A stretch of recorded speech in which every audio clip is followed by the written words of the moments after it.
So during this coaching session, pay attention to how I phrase things when we're talking to this guy. I have no idea what he's going to ask. I have no idea what I'm going to see. It's all going to be freestyle off the top.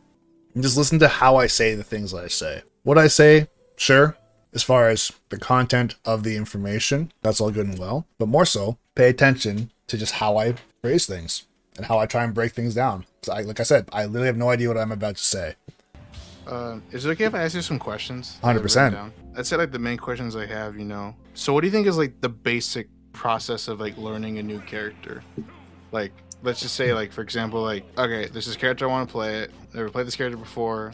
If you were to kind of like simplify like the steps, you know, maybe like in detail that could change as I learn the character. What would be those steps of learning a new character? Like, what would you focus on? Like priority, like first priority to like, you know, to the end, I guess. I don't know if that makes sense. No, 100%. So I would say if we were going to break down this character as if, let's say this character was released today as DLC and no one knows how to do anything with this character.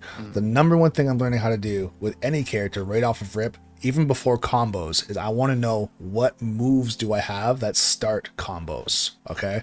And then also what moves do I have that kill? Because the last thing you want to do is when you're trying to get kills and just play and practice with your friends or even just grind setups in general, is know, okay, do I have any moves that combo, like are combo starters or combo into other moves? So you have combo starters, combo extenders, and then combo enders or combo finishers, okay?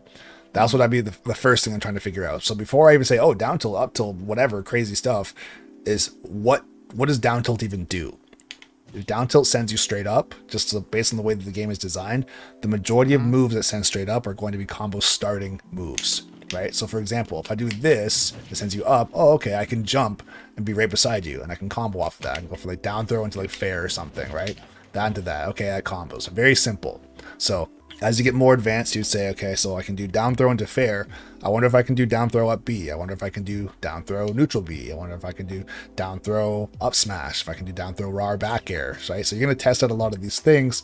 And thankfully, since this character is not DLC right now, a lot of this stuff has been figured out. So you don't have to really test out like down throw lightning buster, for example, or down throw up smash. You should just know that they don't work. So that would be the first thing, figuring out what is a combo starter and what is a combo extender and a combo finisher. After that is kill moves. I would say if I'm going to go to the training room, I would set my opponent to about 100% and say, do I have anything that is not a smash attack that kills? And in the case of Mithra, the only thing that you have that is not a smash attack that kills is going to be Lightning Buster or off the very, very top of the stage, up air, right? Up air will kill eventually at like 100. Very, very high. On Yoshi's Story, you can kill at like 58, which is insane. If you're on the top platform already, you can go like up throw until like try and catch an air dodge or like catch them jumping, just go for an up air and kill them, right? Very specific, but those are the two moves that you really have. Dash attack just doesn't really kill like that. Side B doesn't kill. I guess down B technically kills because you just turn into Ganon. But besides that, as far as Mithra, she doesn't have kill moves. So if you know that, okay, this character is not really designed for killing, what is she designed for? She's designed for neutral. She's designed for putting on damage. She's the combo character, right? She's the lightning to Pyra being the thunder, if that makes sense. She's the speed, and then she's the power. So if you know that, you're not going to waste your time saying, oh, my opponent's at 180% and I can't kill them. What do I do? You switch to this character, right? And this sounds obvious. Like you asked the question, what do I do from someone's brand new perspective? And this is good. It makes sense. If you didn't know this, obviously you've seen how Pyra is played and Pyra Myth is played, so you know this for the most part, right? Yeah. So I would say after you know your kill moves, let's say you have kill moves with like Lightning Buster, for example. Also, you know with this move too, you can turn it around, right? And you can also slide with it as well. You can also wave bounce it or like be reverse it, right? So also, yes, you can use it in the air. Also, it has a hitbox on charge. Hitbox hits above you. Like I test all this stuff out myself. This is a little bit more specific to Lightning Buster. Like if you're just trying to figure out the character as a whole, you don't have to spend like 10 years on this one move. But just know that yes, if you happen to land it as a fully charged move, it does kill, or almost fully charged, it does kill. So okay, I guess the next thing you would say, if we're going to stick with Mithra at least, is, okay, if Lightning Buster is my main kill move with this character that is not a smash attack, is there any way to get Lightning Buster to be like part of the mix? How do I use it ever? Because it's basically Falcon Punch if I just stand here and do this. Like, it's not, you're never gonna get hit by this if I just do this, right? So how do I get someone in a situation where I could kill them with this? You have a couple different options, but the main options are going to be tech chases or catching an air dodge, right? So if I were to, let's say, at this percent, you probably wouldn't die to this, but let's say if I went like down throw and I charged Lightning Buster because I was expecting you to go for a neutral air dodge, I could catch you with Lightning Buster, right? Keep in mind, of course, it's not true. So you could jump, you could air dodge away, you could come down with an attack, right? So there are ways that you can get away from that. The other option... It's more like a read. Yeah, exactly. It's a read. Gotcha. The other option would be to knock you down into a tech chase situation, right? So if I go like this and knock you down, can I go like this and catch you before you can get up? That would be the other option as the main primary ways. There are ways to like drag people off of platforms and stuff. That's a little bit more advanced. I do have videos on that too, so you can definitely check that out. You don't have to like test it out right this second, but those would be the main things. I guess if you were on the other side of the spectrum and say, okay, I want to learn Pyra first. What do I do with Pyra if I'm trying to figure her out and I have no idea how she works? The exact same thing. What do you have that starts combos, extends combos, or finishes combos? Also, what moves do you have that are not smash attacks that kill? Because you don't want to get stuck just going like this all the time, or going like this all the time, or down smash, right? If you can combo into a smash attack, is that even possible? Going back to the idea of moves like combo, and we talked about down tilt with Mithra, does Pyra have anything that sends into a comboing angle? And I will say this, not every single character's comboing angles are straight up, but a very large majority of the cast is straight up, right? Some characters, I'll say like, what's his name? Captain Falcon, for example, combos much more horizontally. Same thing with Roy, but a lot of characters combo straight up. So if you go, oh, okay, it sends straight up, go down tilt, up air, for example. Or also with down air, if I get the spike, it sends up very, very close to the ground.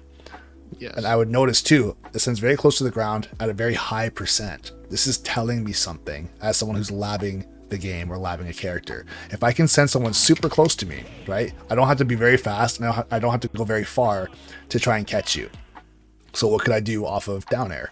Go down air up tilt, down air up smash, down air up B, down air back air, down air nair, right? Down air basically into anything.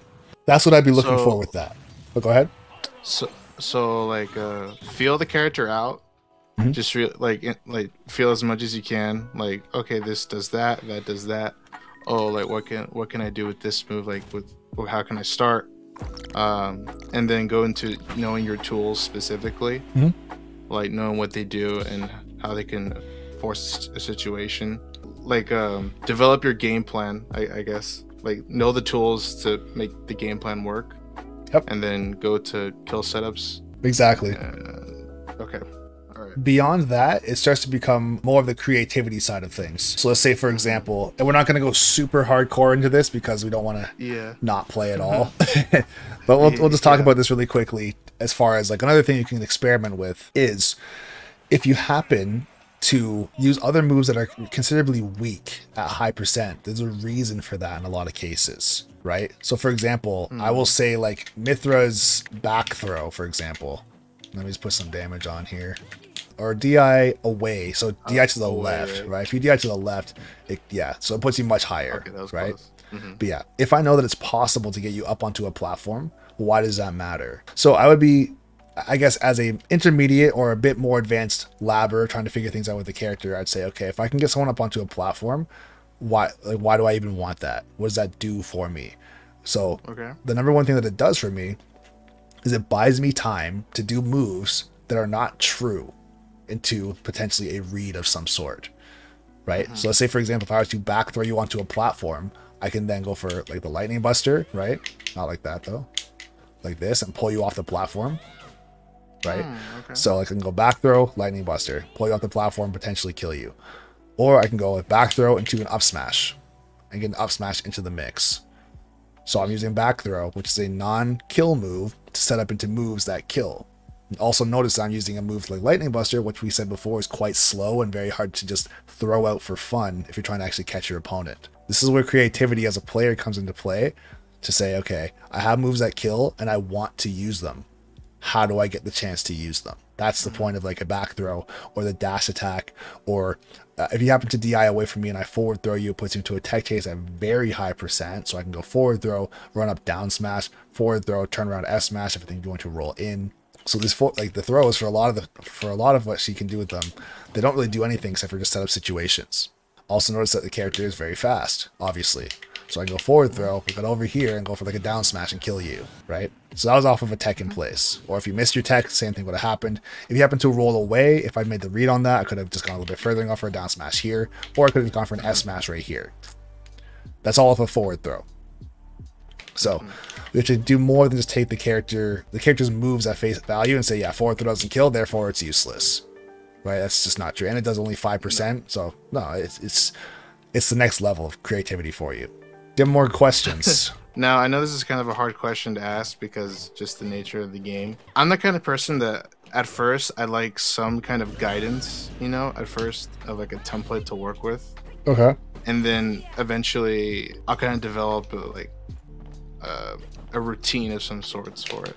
I just want to ask like just like a basic template. What would a good practice routine be for this character, or just for learning a character in general?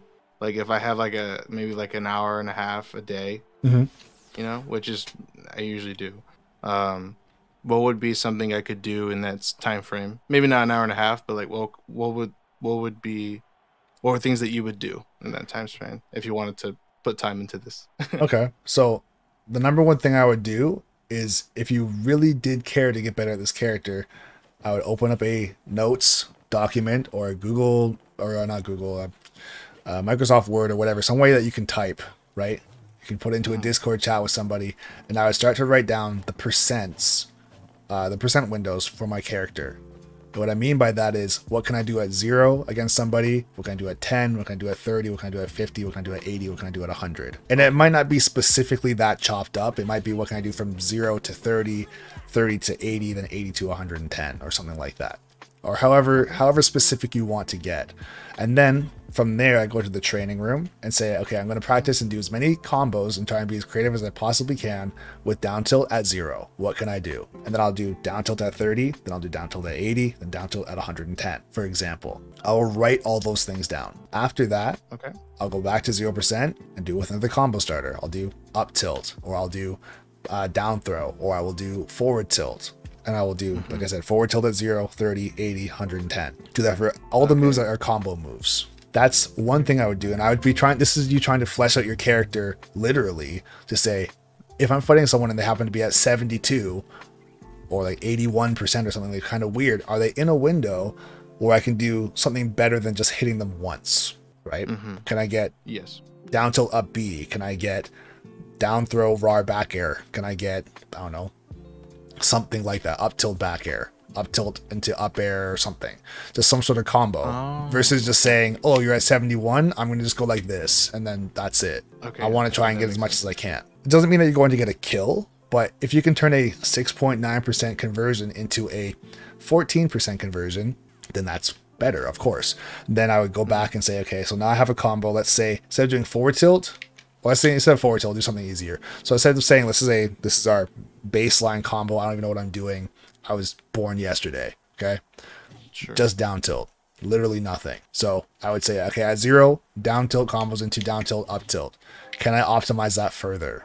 Can I get down tilt, up tilt, RAR back air? Can I get down tilt, up tilt, RAR back air, double jump back air, up B? Is there anything I can do before the up B? Because I know after up B, I'm in free fall. Can I get more than that?